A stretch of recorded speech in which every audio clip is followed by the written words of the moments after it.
Hello and welcome to Tip of the Day for Single Moms of Faith by Dr. Chanel.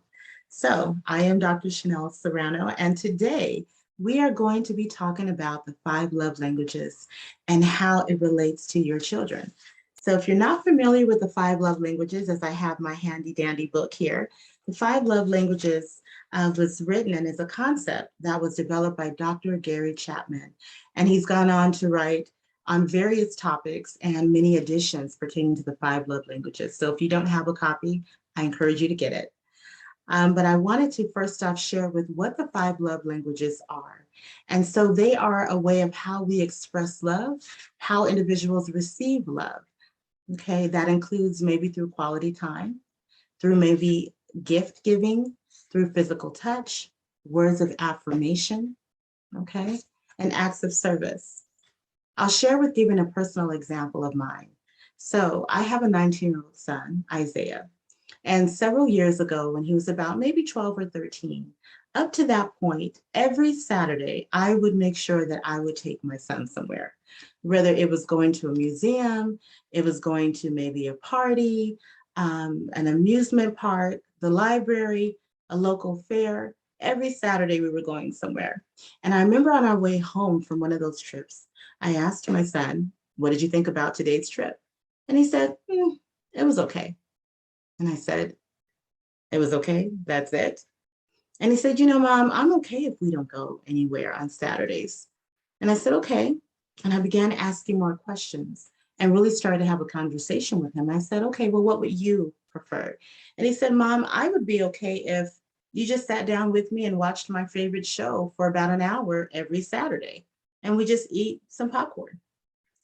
And I said, "That's it. That's all you want?" And he said, "Yeah."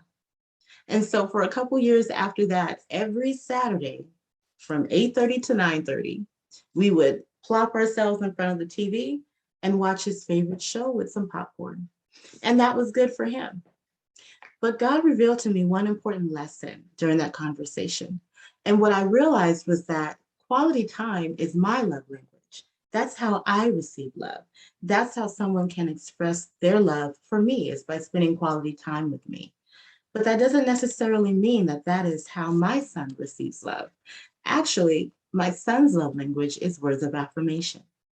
So, something to think about as pertaining to your own children and their love language.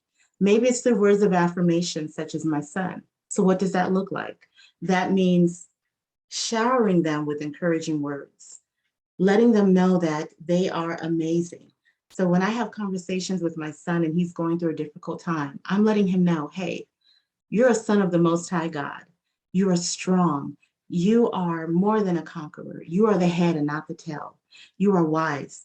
Hey, I saw how you handled that situation with your friend. You really exude leadership skills and capabilities. I'm so proud of you." Maybe your child responds to quality time. What that looks like is perhaps you come home from work, you put your phone down, and you engage in maybe a 30-minute conversation, just you and your kid, being present, being intentional, being impactful in that very moment. Maybe it's physical touch. Maybe your child had a very difficult day, and perhaps they just need you to wrap your arms around them and give them a big hug, or maybe a pat on the back and say, "Hey, you did amazing. I know you really studied hard on that test. And even though, okay, it wasn't the score that you wanted, we'll get them next time," right?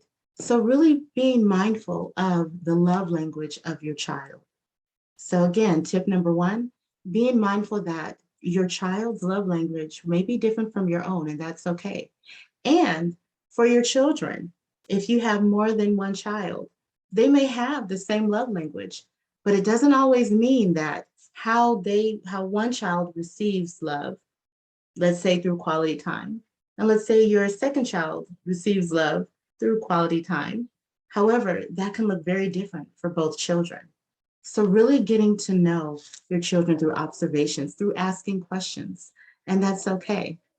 So that brings us to the end of Tip of the Day for the Single Mom of Faith. And remember, as with everything else, parenting is not a destination. Parenting is a journey. See you next time.